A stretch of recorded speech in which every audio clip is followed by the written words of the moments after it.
นนี้อะไรหมูกระเทียมเหรอใช่ค่ะหมูกระเทียมให้ยาย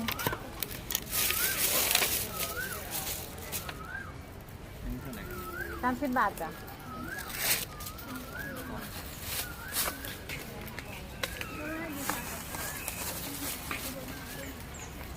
หมูกระเทียมให้ตากับยายอ่ะ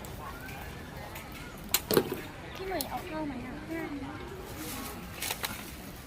กล่องครับ2 กล่องนะค่ะ100ค่ะเท่าไหร่คะ100ค่ะขอบคุณค่ะ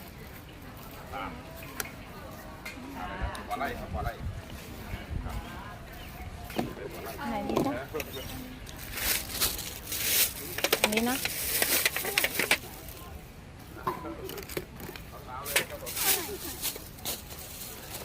เท่าไหร่คะ50 บาท อันนี้เป็นผักอะไร